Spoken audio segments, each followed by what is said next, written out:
Hello. I'm here with Doug to talk about super babies and other topics. It is Tuesday, December 9, 2025. And they are just what I thought was the most exciting article on my list.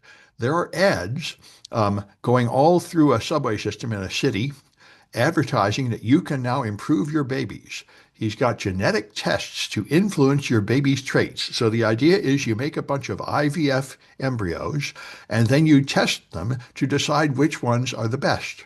And so you can choose eye color, hair color, and IQ, claiming 50% of IQ is genetically determined, which is an interesting number, and I highly doubt they have any actual scientific basis for that. But anyway, Wait, yeah, Sam. yeah. Yeah, how did they determine that?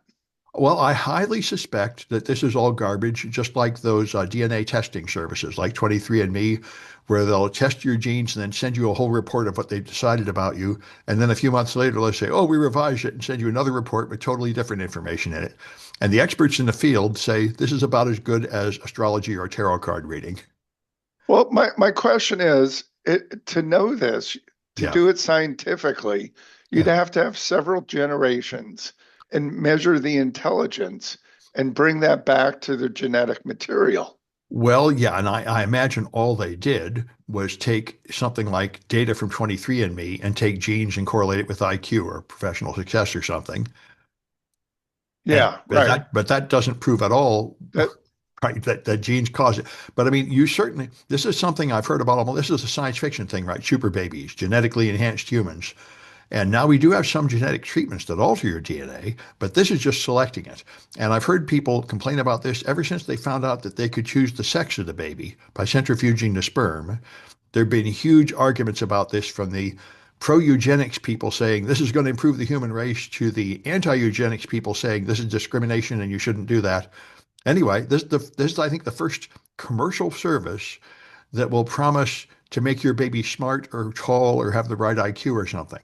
And I imagine the business consequences will be catastrophic because, of course, I'm sure this doesn't work very well. So I'm sure some large percentage of people who pay for a blonde, blue-eyed kid will get some other kind of kid and then want their money back or want to trade in the kid for the other kid, which is the problem. I mean, I think this is the general moral argument here is, kids are just a crapshoot. You get what you get and you're stuck with it. And this idea that you could have, a service level agreement and then reject the kid if they don't meet your standards is probably not really healthy. well, there have been some lawsuits over that, right? Where kids have sued their parents for being born. Yeah, and also, of course, there's the cases where you go to like a sperm bank and they claim you're giving you sperm from like a Nobel laureate, and it turns out to just be the doctor in charge. And then you sue for like false advertising or failure to deliver on a promise here? Anyway, we'll see what comes of it. But now yet another company is jumping into this highly dangerous pool, Yeah, yeah, offering a profit service that motive. will undoubtedly lead to huge lawsuits after a while. So the other, yeah, you're claim or they're claiming, you're Yeah, saying that they're claiming yeah, that you can have smarter kids or pick the IQ of a kid, right? yes, yes, So does that mean they'll be successful in society? And where yeah, I'm going with that is yeah. we have some very smart criminals who are in prison. Oh, yes. And also, I mean, one statistic I've heard all my life, and it seems to me like I've seen it in my own family, is intelligence after a certain point makes you much less successful because you're isolated and sort of crazy and you don't have a peer group and you're kind of alone. I think it happened to my mother. I think she was so smart that it made her sort of maladjusted.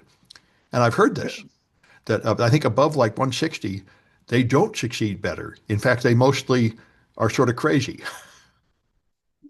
because they're too far from the mean. I mean, we are a herd animal. You're supposed to be Yeah. in a tribe with a group of peers near you to sort of keep you on track. And if you really are alone because you're so different from all the others, then it's hard to succeed in society. Yeah. So, Yeah. I mean, I don't know if you'd want your kid to. Oh, the other thing I was thinking is, how would you raise your kid if your kid is really vastly smarter than their parents? You probably want your kid to be only a little smarter than their parents so you can still understand them and control them. Anyway, Yeah, yeah. so So, Sam, yeah. yeah, yeah, yeah, I'll kind of make a joke out of this, but do you remember the Boy Scout who created a breeder reactor? I don't. He really did that? Oh, Yeah, yeah, he was a Boy Scout, oh, yeah. and he was going for his Eagle badge, and one of the Eagle badges was atomic, I don't know, something with atomic and any. So what he did was he was in high school, right?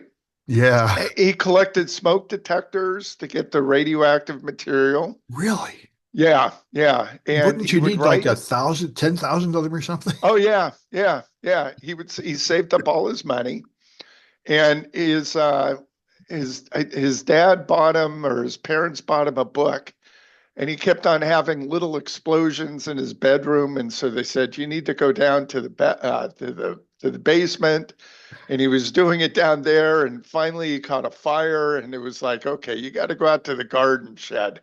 We encourage you to keep experimenting. But he was making, little bombs and things. Oh, man. And it was all out of a book. So, Oh, yeah. yeah. Oh, man. Anyway, he he created it's kind of doubtful, but he got, I think, beryllium and some exotic metals, and he was able to get some by talking to nuclear engineers saying, I'm going after my Eagle Scout and I'm, going, I need more information. And they Yeah. would send him material. And he eventually created a breeder reactor in his mom's garden shed, the backyard. Man, well, so what did happen? Did he go to jail or get a marriage badge or what? Well, yeah. So the Boy Scouts said, wait a minute, we can't give you a merit badge for that. Yeah, I kind of understand that. But then, as they read through the Boy Scout rule book, whatever it is, he did complete it. So several months later, he did, and I think he's the only one. Maybe I'm wrong about this. That was able to get a merit badge for that. Well, He yeah. he eventually, let's see, was caught by police, and I think he was driving around in his car, and they realized that I forget now. I kind of forgot, but he, his mom's garden shed turned out to be a Superfund site. Of course. I mean, I imagine all he really did was manage to irradiate some stuff and create a bunch of radioactive waste, which is going to leak all over. Well, he did create a breeder reactor, Well, so of types is what I'll say. that's what No, I'm saying. If you just take some radioactive stuff and place it next to some other stuff, it will get irradiated and create some new isotopes. Now, it's not actually going to generate usable power unless you have a lot more under better conditions, but you correct. could Yeah, certainly take radioactive stuff and create radioactive waste pretty easily, which is probably what he yeah, did. yeah, yeah. And Yeah. the funny part about it is, I mean, he was successful. I forgot what he went on to do, and then I think 20 years later or so, he wound up committing suicide. That's too Was bad. kind of the end of the story. Yeah, too bad. Well, but anyway, Yeah. this does lead right into one of my stories I saw, All right. which Please is continue. that in Britain they formed a group called the Cybercrime Intervention Program, and you remember this program in America called Scared Straight, where they would take young Yeah. kids that are joining gangs and have them talk to guys that went to prison. So this And is that this. works so well. Well, I don't actually know whether it worked or not, but they're doing it in Britain. They pick up kids that are committing cyber crimes and they put them in response connection with former hackers who've been jailed for stealing millions. And they warn parents it's easier than ever for children to fall down the rabbit hole of becoming hackers. And the first step is often gamings. And they're sending kids in this program as young as age 7 to try to divert them from a criminal hacking career to a legitimate career, which is basically what my classes are. And back when I first started teaching hacking around 2010 or so, um, it was a big deal. There were a whole lot of sort of punk kids committing crimes, and I was trying to like make them go straight. And how did that work? Or you have no stats, do Well, the you? ones in my classes did fine, but they were not really the criminals in the first place. The criminals I met online with like anti-sec and lulsec and stuff, I could not get them to stop committing crimes. I remember I would talk to them and say, this is a crime, what you're doing. It's not really helping anybody. And they'd say, oh, I guess you're right. I'm going to hack my former friends. And I said, no, you'd actually have to stop hacking people, but they couldn't even hear that. It's like they have to fight. The rig instinct was just to fight, and they don't really care who the enemy is. They just want to be in a fight. Yeah, it's interesting, huh? Well, I think the army is the place that understands this aggression of the young, angry man and tries to like rechannel it into something productive. Anyway, um, Yeah. Yeah. Okay. as far as I know, I was not terribly successful. I think I might have managed to have one kid who was famous for doing illegal hacks and getting a real job and knocking it off. But I don't know if that really helps in the long run. I think that's usually what does it. They grow up and get a job, and then they realize, hey, crime is for punks. Anyway, I got a bunch more of these things. Let's see. Oh, there's a whole bunch of articles about the bloom coming off the rose for AI. Man, it's all hating AI today. Like Gartner came out. Everybody's pushing these agentic browsers where your browser Yeah. will make purchases for you and look things up for you. And Gartner, the official people that predict the future from technology, they said, all right, this stuff is garbage. You could do so many bad things with it. Lazy users could just let the agent do their Infosec training for them, which is a pretty good idea, I must admit. And the browser would be easy to trick into going to a phishing website. Then they'll steal your credentials and your money and everything. And the browsers are just too dangerous to use without first conducting risk assessments. You would then end up with a long list of prohibited use cases and the job of monitoring to enforce those policies. And they say just block all AI browsers for the foreseeable futures. These things are garbage and there's no way to make them safe, which I think I agree with. And UK intelligence has come up with an official statement that prompt injection may never go away. Same thing I've been saying for years. The fundamental design of modern LLMs is that all the input is just added up and used to calculate the result, and there's no way to tell malicious input from authorized input. So it seems it's like SQL injection, except SQL injection, there is a mitigation, but there is no apparent mitigation for prompt injection in AIs. However, Google claims they're going to fix it. Now, Google is way behind in the AI market. OpenAI is by far the leader, but Google claims they're adding a whole bunch of new security layers to make it safer. And to be fair, the reason Google is behind is Google invented all this stuff about 5 years ago, and they didn't release a product because they couldn't make it safe. And OpenAI developed their own and just dumped it out there, even though it was very dangerous, and sort of forced Google into the market. But as far as Google was concerned, it's still not safe enough to use. And they're still trying to make it safe. So, I mean, in a lot of ways, Google is correct that this thing was never ready for prime time, not even yet. So they're adding user. However, the only solution is pretty much garbage. They're adding a user alignment critic to their LLM, which is another LLM that measures the Right. input to try to see if the input is malicious. And there are already mitigations like this. And as you can imagine, they don't work either. It's easy enough to fool the Guardian LLM in addition to the LLM under it. So they're adding a bunch of security features. They're adding bug bounty payments of up to $20,000 for anyone who can break it. Google is trying to develop an actual safe agentic browser. And good luck at that. They are correct that until they make it a whole lot safer, it's really not good to use. And anyway, and there was one more that went with this. Yeah, researchers found 30 security vulnerabilities in the AI-powered integrated development environments that write code that combine prompt injection with legitimate features to achieve data exfiltration and remote code execution. And they found them in all the products that are used, like Cursor, Windsurf, Kiro, GitHub, Copilot, all of them. 24 CVEs, just reinforcing this general story. All these AI products are too dangerous to be trusted. And Microsoft has a serious problem. They can't get anybody to buy their AI products. And Google, they say Google's AI growth is beginning to outpace Copilot, which is the first I've ever heard anything good about Google's products. But the fact is, OpenAI is still the clear market leader. But Google has cut their forecasts and sales goals for the Azure AI products owing to a complete lack of demand. Um, their back-end partner, OpenAI, issued a code red situation because OpenAI is still the market leader, but there are serious questions about its business model and its dangerous levels of debt.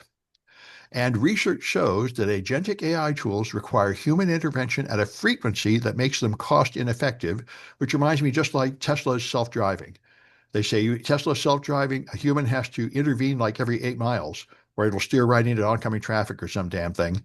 So it's just not working well enough to replace a human or even really relieve a human of much of the stress of doing the job. So I also saw a report that claimed that coding assistants actually save humans 1 hour a day, but that's their opinion. I know the European Council of Employment opinion is that over the next decade, AI will cause their workers to become 1% more productive. So, our entire world economy, and especially the US economy, is totally based on these inflated valuations of AI models. And there just seems to be no remote prospect of these AI models ever proving to be worth as much as they're currently bid to. So it kind of foretells we're going to have some kind of economic collapse in a pretty short order, too. Yeah. Anyway, what So have you we got? got some new laws coming into effect. Oh, boy. Uh, AB 728 in California, which I'm sure you never followed it, I right? didn't. So it's age verification. Oh, yes. Well, I've heard a lot about that. Yeah, but Oh, you know what? like a It's whole bunch of states have age verification for the internet. Are we going to have that here in California? yeah. Let's see. California, here's a sampling. Washington State, New York, and California. You know what age verification for 728 is? This is California. So how's that going to work? Age verification for anyone purchasing skincare products or cosmetics that contain certain chemicals like vitamin A or What? alpha hydroxy acid. What? I mean, I thought you were Uh, going to say porn or some kind of oh, no, no, we don't care about porn. who It's cares about cosmetics. cosmetics? Why in the world are Uh, let's see. So, this yeah, go ahead. this can't be as stupid as it sounds. I That's what it's coming across of. And at first I thought, this can't be credible, but this is from the EFF. So I give them a lot of credibility. Yeah. In New York, it's dating apps. Match made in heaven, not without your government ID issued ID. Well, I can see how that might make some sense, but why would anybody care if you're young and you buy cosmetics? I think it has to do with transgender, things along those lines. That using makeup, I don't know. It's uh, alpha hydroxy acid, which I don't know, is that a I toxic chemical? I don't know. I hear about it in the ads for like cosmetics. I don't know. I mean, I guess cosmetics are dangerous if you eat them. I imagine they're not too dangerous if all you do is smear them on your skin. That's kind of the whole point. Yeah, let's see. I guess there are two ways, and I'm not sure the EFF, I would agree with them, but they claim that vitamin A, I don't know about that, and alpha hydroxy acids are both toxic chemicals. We need vitamin A. Well, yeah, but there is a toxic level of vitamin A. I mean, if you take Yeah, something but you're not. like 50 or 100 times the recommended dose, it's actually bad for you. And maybe smearing a lot of that makeup on you would produce some unhealthy level of vitamin A. I guess that's possible. But you have to absorb it. Yeah, I know. It seems unlikely. Yeah, and Like, then let's see in dieting products in Washington State. I think this is maybe a good idea. Shed your privacy before you shed pounds. Washington State's SB 562 takes aims at diet pills and diet supplements to restricting sale to anyone under 18. well, that might make sense because that stuff is basically like speed and leads as Yeah. part of eating disorders and anorexia and stuff. They're probably right that teenagers buying that stuff might well want parental supervision to make sure they're not doing something unhealthy. Yeah, but as the EFF points out, there's no method of age verification. Well, Is that is both the private. yeah. Yeah, That's the elephant in the room. I mean, even if you agree that you want to keep kids from doing stuff, which logically I think would be things like social networking and dating sites and porn sites are things you'd probably want to keep kids from going to. How do you do that? right. Exactly. Yeah. Yeah. So Yeah. I don't know. We'll see, but those are new laws, and I guess they're headed to California. If you want more on the story, look at the EFF. But have they been On approved in California yet, or are they just being considered? I know several states well, have already approved this stuff, so there really are age verification bans. But California, I don't think has an official age verification system yet. no, I don't think so. But yeah, I mean, how are they going to do that in Well, the way it's California? currently happening in more than half of the U.S. states, they say you have to upload your government approved ID or take a video and send it up to some kind of AI that will try to decide if you're an adult. And actually, this ties into another article I got here. A similar issue is facial recognition. And, in America, about 5, 6 years ago, Microsoft and many other companies rolled out facial recognition products, and within a year or two, they pulled them back and stopped selling them because police used them and they kept arresting the wrong person, especially when they're black. And basically, they found out that they don't work well enough. They have too high an error rate. But the UK has deployed them. And what the UK found, yeah, was they've been using them for a few years, but now it's turned out that they have not worked in the UK either, and they covered up how bad they were. And now the studies have come out showing how bad they are. The algorithm was best at identifying Asian subjects with a 98% success rate. Yeah, White subjects were correctly identified 91% of the time, and black subjects 87% of the time. So these things have like a 10% false positive, which means they accuse somebody of a crime when they're the wrong person. And that is highly unacceptable. As you probably know, the statement made in designing American legal system is it's better to let 100 guilty people go free than to jail one innocent person. yeah, And here we're doing 10 times that rate of jailing innocent people. And that's why we quit using it in the US. And it sounds like it's just as bad in the UK. They just covered it up for a while and now it's coming out. So that's just another form of AI, which is all the AI products are turning out to be just a whole lot too ineffective right now to really justify their deployment the way they're being deployed. Anyway, yeah. So I think this law does go into effect on the first. oh, And you know what the verification is? what is it? Usually a credit card, right? Or a driver's license or something. Asking the buyer's age verbally. Oh, well, that's what we have now. I mean, they have to say I'm over 21. Sure. Well, Right. that's okay. Well, that's the same as nothing at all. And I guess what's going on is there's a lot of rashes and things are happening to kids' skins. Oh, from taking these skin product Yeah. makeup. Oh, I guess. Okay. Well, all right.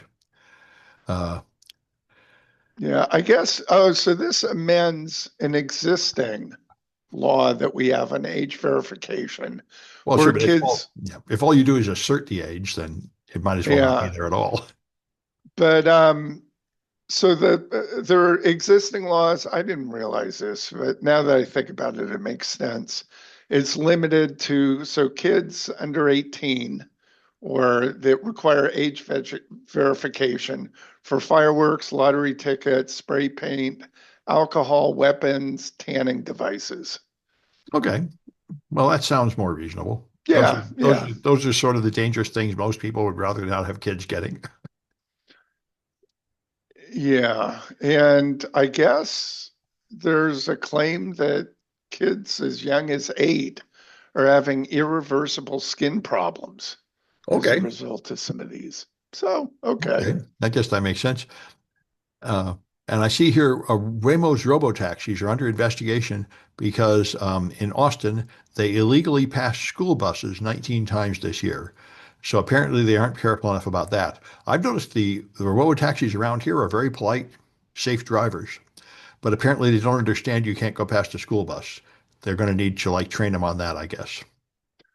Well, yeah, I wonder. Yeah, I guess it's a different algorithm, different state, how school buses are Yeah, I mean, they probably train them on like identified. they can identify like a line on the street and a stop sign, but I guess they don't know that a blinking school bus means you can't go past. That is kind of a special case of the law. And if they didn't remember to train them on that, then they won't know.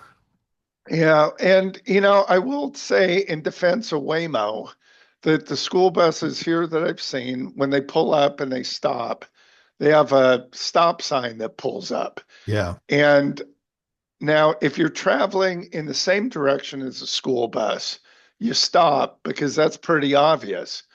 But I think there was a new law in California that says if you're going in the opposite direction Hmm. of the school bus, that you're supposed to stop as well.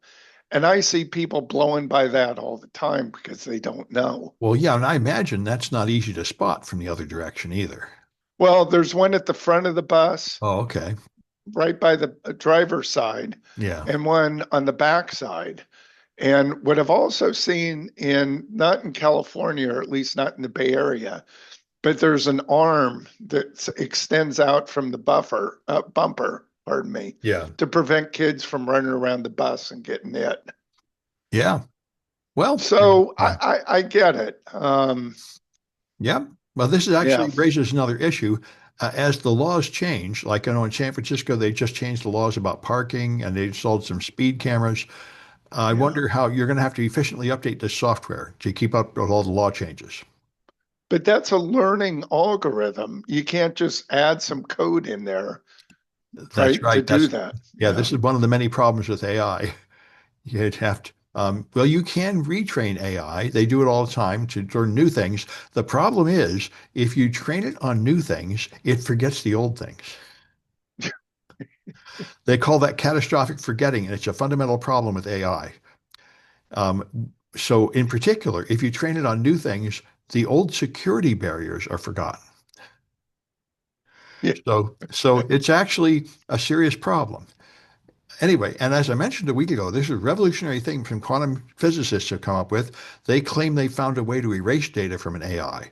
And if that could be done, that would really be great. But right now, I say that there's nothing resembling any good way to erase data or to add new data without erasing the old data. Yeah. Hmm. Anyway, so they finally caught the guy who put the pipe bombs there on January 6th. And they said the FBI had the data all along. They just didn't have any time to look at it. I remember that when they had a January 6th insurrection and they attacked the building in Washington. There was some guy that planted two pipe bombs the night before, one outside the Republican National Committee and one outside the Democratic National Committee. But they were, I guess, badly made because they didn't go off. But they found the pipe bombs and they had videos of this guy with his face covered in like a hoodie or something dropping the bombs. And they never caught the guy forever. And it turns out they had enough evidence, they just didn't bother looking at it until recently. And so they caught a guy and he confessed it's a guy named Brian Cole. And it turns out that he's a Trump supporter and has anarchist views. And the motive is not clear yet, but one guess I've heard that makes sense is he just thought the bombs would go off and that would create chaos and that would distract cops from the invasion of the Capitol. Okay. But anyway, I wondered all along, why didn't they catch that guy? I mean, it seems like that was one of the most serious pieces of violence that day, was putting bombs somewhere.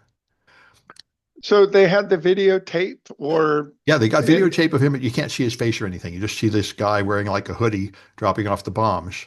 And people were trying to analyze his walking gait and match it to people, which is, pretty inaccurate sounding. yeah, it is and it isn't. Um, it's not conclusive, but you can Yeah. eliminate a lot of people. Yeah. Yeah. Anyway, Yeah. apparently they got him and they got a confession. So I wonder how they got him from they, his gait. I think from gait analysis, but apparently they had other information. Maybe they had more Yeah. cameras. The details haven't come out yet. Yeah. Okay. Um, Okay. and let's see another. This one's pretty interesting. There are people in Chicago. They're making a bunch of these food delivery robots that are like little cooler bins with wheels that drive down the sidewalk delivering sandwiches and stuff. Yeah. And Yeah. the problem is they're getting so numerous that they're all over the sidewalk, and people are complaining, say, "Wait, the sidewalk are for people. Why are we having to get out of the way of robots?" And the human walkers are complaining that this is garbage. Sidewalks should be reserved for people, but the advocates say this is reducing congestion because otherwise there'd be a whole bunch of cars driving around delivering all that food. So this reminds me a lot of like when Uber and Lyft said they were ride sharing and they were going to decrease congestion in your cities by having people do ride sharing, but that is totally not what happened. Yeah. And of course, that's the thing here. What will happen probably is there'll be a lot more people having food delivered because it's more efficient and cheaper. But anyway, Yeah, it does. Yeah. there's deliveries like Amazon Prime, there's Delivery Prime, right? Where you can Yeah. pay a flat fee for food delivery. I don't know how that business model is working out. Yeah. And I know there's some places where they're doing it by drones flying over your head, lowering down a Yeah. sack of burritos or something on a rope. This is the brave new world of the future we're going into. Yeah. Yeah, it And is. anyway, I feel some sympathy for them. Years ago, I used to ride a bicycle on the sidewalk, and people would yell at me, and I said, "Well, I guess you're right," because there's like old people with canes trying to walk on the sidewalk, and you can't just have a bunch of. They don't like kids skateboarding on the sidewalk either. They're like, I'm old and lame, and I'm trying to walk here. Why don't you guys stay in the street? They've kind of got a point. You have to have some place for the sick old lame people to walk that really don't want to get knocked down by some kind of garbage barreling past them. Yeah, Sam, that's an interesting question. So where do skateboarders ride? They, In bike I've lanes? I've seen a lot of signs. I think they want them to ride in the street with the cars. That's what the pedestrians want. And I think that's Yeah, also but what yeah, yeah. what do the And bicyclists want? well, they want bike lanes. They would like bike lanes But separated from no the cars. skateboarders. Well, I don't know. I Yeah, haven't heard anyone talk about that. I think the big thing bicyclists don't want is to share the road with cars. Sharing with skateboarders might be okay. Skateboarder's not that different than another bike, I guess. true. So now we need skateboarder lanes. Well, no, I think it would. If you ask me, I think it would be a reasonable compromise to put the skateboarders in the bike lanes. Then the question But is, where do you? but the bicycle riders won't like that. Well, they might put up with it. Then the question is, where do you put the food delivery robots? Do you want them in the bike lanes or in the street or in the Yeah, those should sidewalk? go in the bike lanes. There we go. It seems. And you want them flying overhead, and you want them like crashing into each other and dumping hot coffee on you from overhead and all that. Yeah, yeah. Well, we need some compromises here. I get bikes not wanting to be in bike lanes with cars. Yeah. That I understand. Yeah. Well, this is the thing about being in the city. The whole point of being in the city is there's all these opportunities because everything's happening, but it means that there's a huge traffic problem wherever you go. Right. And the reason that people moved out of cities was it was too congested. So they moved to the suburbs, which is why Yep. they had to get a car. Yep. Yep. And I grew up in the country. You can live in the country. Life is much more peaceful, but there's much less happening. That's the whole thing. So there aren't a lot of job opportunities or exciting things happening. It's Yeah. I just listened to a story about a family who kind of homestead. They went and moved out into a rural part of, I think it was Pennsylvania. yeah, Life was good, but they said it was too boring. So we yeah. wanted to move back to the city. That's why all the kids in my farm town wanted to move to a city where the action was. Yeah. It seems really dull for young people. There's not a lot of opportunity. Yeah. Yeah. Yeah, it's Yeah. kind of good for like old people retiring. They just want no nonsense, and I just want to peacefully sit in my pipe, sit on my house and smoke a pipe. Yeah. Uh, Right. anyway, Yeah, so I feel like things are looking pretty good for the Democrats. Jasmine Crockett is going to run for the Senate, and she's going to try and displace the Republican senator in Texas, and she might do it, and that would be awesome. Democrats have not won a statewide race in Texas in more than 30 years, but this might be the time because man, people are mad at the Trump administration. Everybody's turning on them, starting with Marjorie Taylor Greene, but she's like the person that broke the glass ceiling. A lot of people are really letting it out that how much they hate Trump. So what's the future with her? She resigned and then she was back in the news. Well, she resigned and she's giving a lot of interviews explaining it and leaking the truth. Like she's on 60 Minutes, she said there's like all the Republicans hate Trump, which has, by the way, been an open secret all along. When Trump first appeared, they all laughed at him and thought he was terrible and hated him. Now they're just going along out of fear. The very moment they can like stick a knife in his back and take over, they will do it, which Yeah. is kind of the way every monarchy has been down through history. The nobles, one step below the monarch, are just waiting for their chance to get rid of this guy and take over. But I think the whole Republican movement is collapsing and splintering and falling apart, which is what Marjorie Taylor Greene did. I think the real significance of what she did is she exposed the issues that are splitting them. A lot of people that are fanatic Trump supporters are still not agreeing with hiding the Epstein files, supporting Israel, not giving people funds to fund their health care, and importing a bunch of foreign workers. And by the way, pardoning people who import drugs and who do fraud. Even Trump supporters are not on board with this latest stuff he's been doing, which is really far from the stuff they supported, which was like cutting grocery store prices and deporting dangerous criminals. That is totally not what he's doing. And ending the war in Ukraine, right? Oh, yeah, ending wars. He seems to be starting a new war in Venezuela based on complete garbage. Yeah, And yeah, and yeah. and a lot of people that supported him are getting really fed up with this stuff. And so I think the Republican Party is going to fall apart and the Democrats are going to have a chance. And so I think the big issue is, are we going to have an energetic Democrat that'll be like FDR and be, if you were a Democrat and you actually helped the people by easing their economic strain, they would love you and put you in like FDR again. But if you put in a boring Democrat that was just dithers and do nothing, then they'll say, well, this guy didn't help us either, and they'll go back to the Republicans, seeking madly for somebody that will help them. I mean, I agree with Clinton. It's the economy, stupid. I mean, what matters Yeah, is people are suffering. They can't afford a house. They can't pay the rent. They can't pay their medical bills, and they want somebody to help with that. And they'll vote for anybody who will get them some more money, regardless of anything else they do.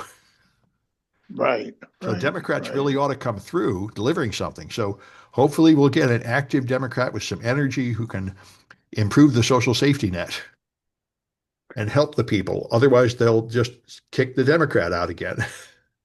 Yeah, yeah. And anyway, so I think Jasmine Crockett is one of those energetic Democrats, and she might be able to take over a seat in the Senate, and that's a big step forward. Anyway, Okay. let's What see. else you have for us? Uh, this one caught my attention, and I'm a little concerned about it. So this guy was being arrested. He's an activist, and so he had a Google Pixel phone, and he wiped the phone before the police could search it. And so Okay. they charged him with destroying evidence. And what crime is that? I mean, that's what's troubling me. It's a crime to wipe your phone while you have it? That in itself is a crime. That seems very disturbing if that's actually a crime. Now, I wonder. Customs and Border Protection wanted to search it, so they accused him of wiping the phone. We'll see how far this gets. I'm thinking this is not going to go very far because I don't think that's a crime. This reminds me of the First Amendment, which originally the First Amendment gave you the right to speak, but not the right to stay silent. But it was in the 60s that someone sued and said, my kid is going to class and they don't want to recite the Pledge of Allegiance. And don't we have the right to not speak? And the Supreme Court said, well, yes, you do have the right to remain silent. That's a new interpretation of the First Amendment. And it would seem to me like wiping your phone is a similar act. I have the right to not leave evidence on my device, I would think. Yeah, so here's the question. I've always wondered that. Why, when you go into a country, do you not wipe your phone? Well, Because, some people do. yeah, because you can easily restore it once you pass through border control. Well, if you do that, then it would be an iCloud, and the government can totally subpoena iCloud to get it. So if you're really a But, privacy advocate, you wouldn't have a copy in the cloud. um, but isn't it encrypted? No, Apple can recover Oh, it. it is not? No, it can't be because what if you lose your phone?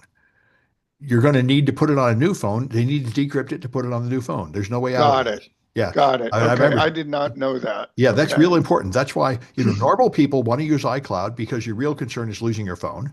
But people who really need to keep a secret want to not use iCloud. But then when you remove it from the device, it's really gone. But that is, of course, the whole point. You remove it from the device and you want it to be really gone so the cops can't find it.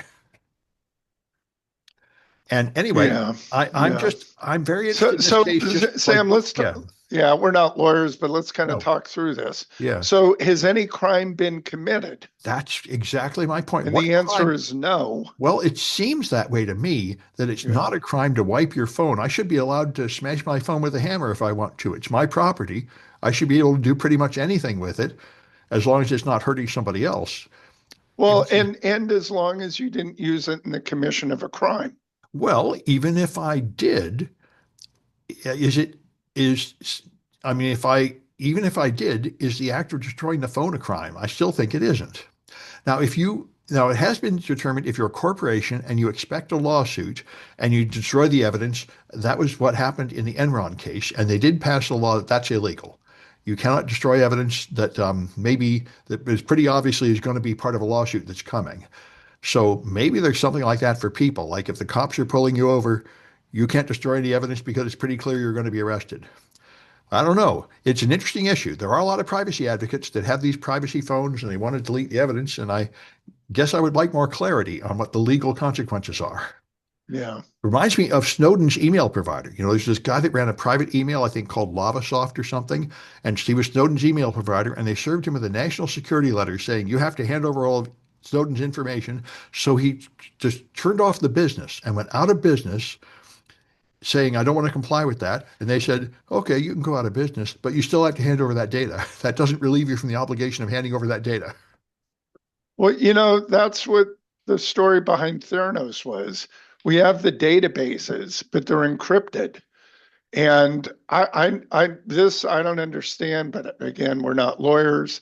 Why weren't the encryption keys subpoenaed? My understanding And is the First and Fifth Amendment mean you do not need to hand over an encryption key or a password. That's compelled speech. uh, That's why the advocates say you should use a password on your phone and not biometrics, because they can force you to hand over biometrics like your fingerprint, but they cannot force you to hand over a password. That would be forced speech. I see, I see. So you can provide the data if you're subpoenaed. You can provide the data that's encrypted, but not the key, which is what Well, happened with Elizabeth Holmes or Theranos case. well, I don't know. It's a good question. As it gets, these legal niceties are hard to analyze from the outside. Yeah, right, Yeah. right, right. Any, anyway, I think that's probably all the stories I wanted to talk about. You All got any right. more? Well, I got a couple short ones. Yeah. Instagram employees are going to be required to go back to the desk full time beginning next year, You know, February 2nd. so many people have said that, and then when the time comes, they don't really have the guts to do it because so many people will quit. It seems to me like all they've succeeded is maybe making them come back 2 or 3 days a week. Yeah, so we'll see. They Yeah. want full time, so 5 days a week. And have And they then explained why? Because I haven't, all the evidence seems to suggest that people are more productive if you don't make them come back. don't know, Yeah. can't answer. Yeah.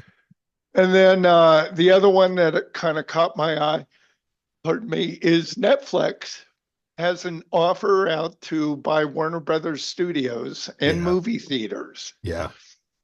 So who's the other competitor? It's Larry Ellison's son Yeah. with, is it Skydance? I forget. I heard about this, but I didn't really follow it. But it just seems like yet more consolidation. We really have failed to learn the antitrust lessons from the first Great Depression, that you really shouldn't have like 4 or 5 companies that are too big to fail. It would be a lot better to have 50 small companies competing. Yeah, well, we bailed out GM, right?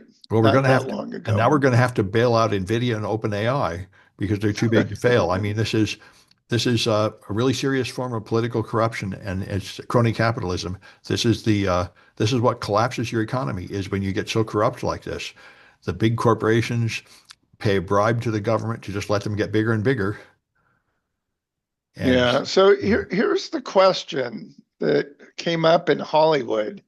So Netflix, why do they need to buy Warner Brothers Studios? yeah. Is it they're after their content? Well, maybe, but with Warner Brothers, they still own movie theaters. And Warner Brothers has had some very successful movies recently, haven't they? I thought movie theaters are pretty much going out like the dodo bird. Now people have Yeah, such good but entertainment at home. Not that many people go out to theaters anymore, I think.